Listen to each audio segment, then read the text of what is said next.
Go over this. I made myself a reminder. So what are the three particles that make up an atom? Protons, neutrons, and electrons, right? What's the charge of a proton? Positive 1, yes. Okay. Every proton gives us one positive charge. What's the charge on a neutron? No charge, yeah, 0. It is neutral. So, neutron. So here's the thing. Proton is positive, P for positive, but neutron is not negative. It's neutral. Okay, so that's the tricky thing about the mnemonic here. The electron is what is -1. So each proton is +1, each electron is -1, right? What's the mass of a proton?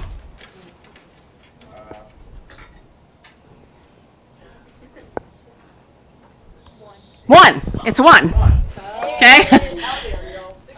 In terms of what we call atomic mass units, that what we use to measure the mass of an atom, it's 1. It's sort of defined as the mass of a proton. Although actually people did some experiments and figured out that the mass of a proton is actually like 0.99 something based on some other complicated math and physics that we're not going to get into. But for our purposes, the mass of a proton is 1. What's the mass of a neutron? Also 1. What's the mass of an electron? All right, yes. For our purposes, it's 0. But please understand that electrons are matter. They do have mass and take up space. It's just such a tiny, tiny mass that we don't count it when we're counting the mass of the atom, because compared to a proton or a neutron, it's way, way, way, way smaller, orders of magnitude smaller, okay? Where are protons located? In the center. What do we call that center location? The nucleus. Where are the neutrons located? Also the nucleus. Our next topic that we will start on Tuesday is going to be focusing on the protons and neutrons in the nucleus. Where are the electrons located? On the outside.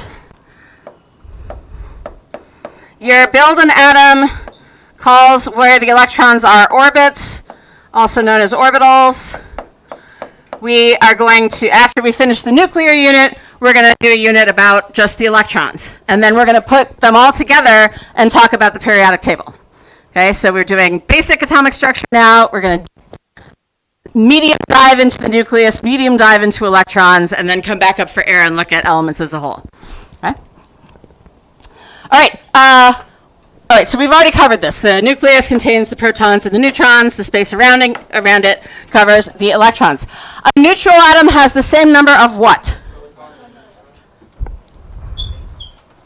Nope.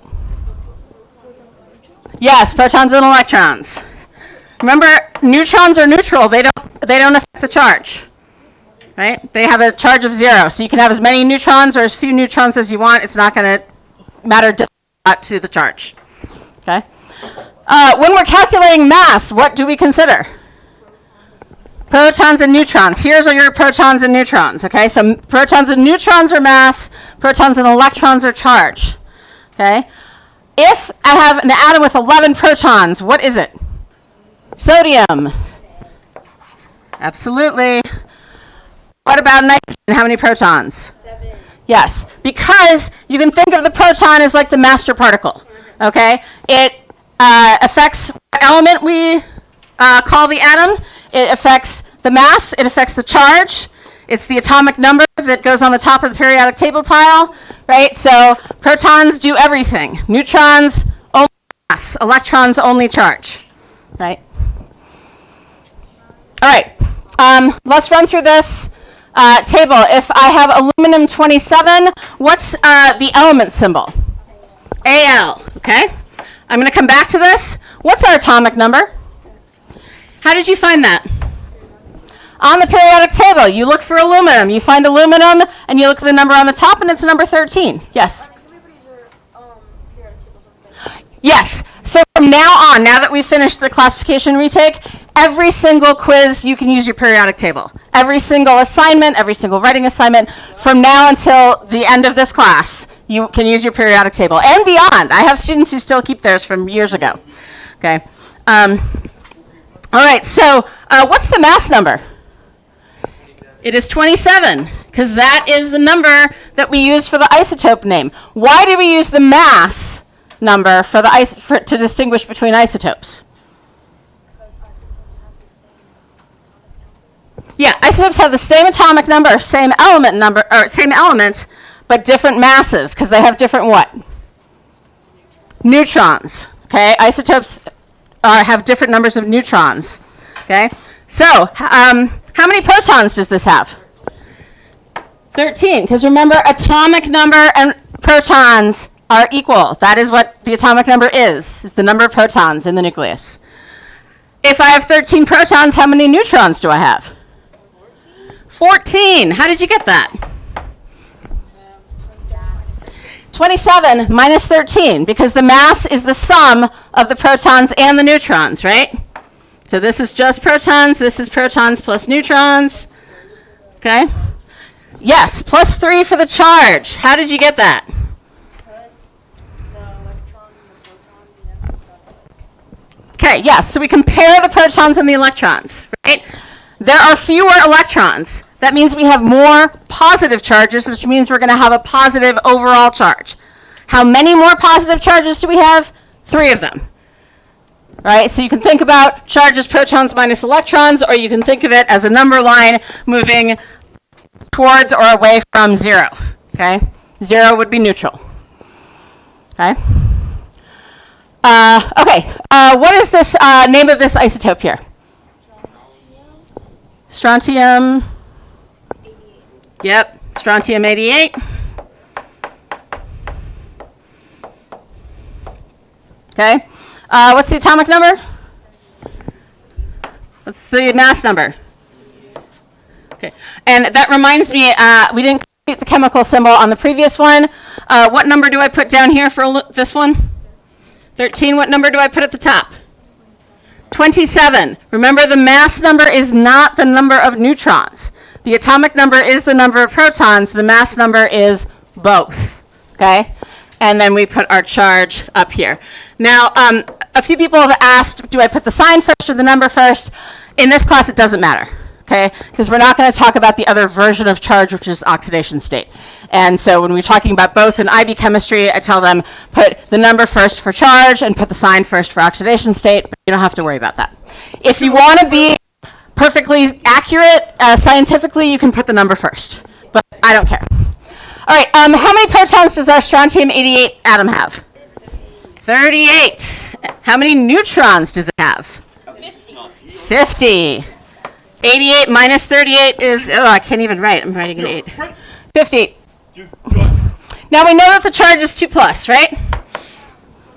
So how many electrons do we have? 36. Right? I have 2 more protons than electrons. If I have 38 protons, I have to have 36 electrons. Okay? Charge is the hardest part of this, and it's because the people who named these particles in the first place and sort of figured out what they were and figured out sort of electrical charge in general assigned the negative charge to the electrons, and chemistry students have hated it ever since. Last one on this table. What is our element here? It is chlorine, number 17 on the periodic table. It is chlorine 35. Good. Nope. What's our symbol? Our symbol is Cl. Here. Our mass is 35 because we added the 17 and the 18 together. What's our atomic number? Atomic number is 17, so we can put that down here. We can put the mass up top. And what is our charge if I have 17 protons and 17 electrons? 0. They are equal, therefore there's no charge. Okay? All right. We've talked about isotopes already. They have the same number of protons, different numbers of neutrons. Ions. Positive or negative. So we have positive ions or negative ions. Ions in general contains all of those, okay? Unequal number of protons and electrons. A neutral oxygen atom has 8 protons. How many electrons does it have? 8. It has to have 8 to be neutral. They have to be equal. So a neutral calcium atom has how many protons and electrons? 20. Okay. If you only know the number of protons, can you determine what the element is? Yes. If you only know the number of neutrons, can you tell what the element is? No, because we have different isotopes of the same element. If you only know the number of electrons, but you know the atom is neutral, can you tell what element it is? No! Yes, why? Okay, because if it's neutral, the electrons and the protons are equal, right? And so that if we know the electrons and we know it's neutral, we also know the protons, therefore we also know the element. Okay? So I'm trying to rush through this here. Our bromine ion, sorry, it is yes, it is yes, no, yes. Okay? All right, bromine ion, what's the atomic number? What's the atomic number here? 35. What's the mass number? 80. How many protons? 35. How many neutrons?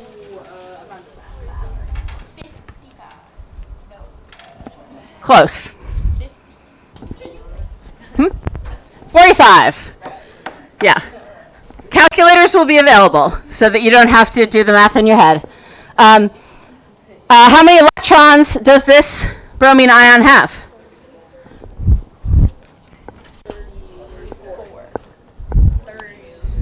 36. It is negative. Electrons are negative. So that means we have extra electrons that are not compensated for by a proton. All right. So negative charge means extra electrons. Positive charge means fewer electrons. Okay. Symbol notation here. We've got 29 protons. What element is that?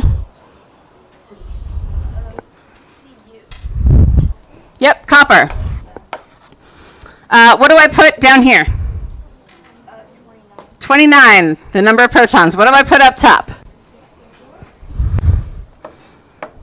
64 protons plus neutrons. And then, yep, plus 1, because we have fewer electrons, so we have more positive charges, so it's going to be a positive charge. All right. Yeah, I'll do the last one real quick for the sake of this. So if we look at this, if we look at atom A, we see it has 12 protons, which is the same as this. So both have 12 protons. This one has 25 minus 12 is 13 neutrons. Okay, so that's the same. And then this one has 1, 2, 3, 4, 5, 6, 7, 8, 9, 10 electrons. Okay, this one, because it's neutral, would have to have 12 electrons. So the answer would be that atom A is an ion. This would be Mg2 plus of the same element, magnesium. Okay. All right. Thank you, guys.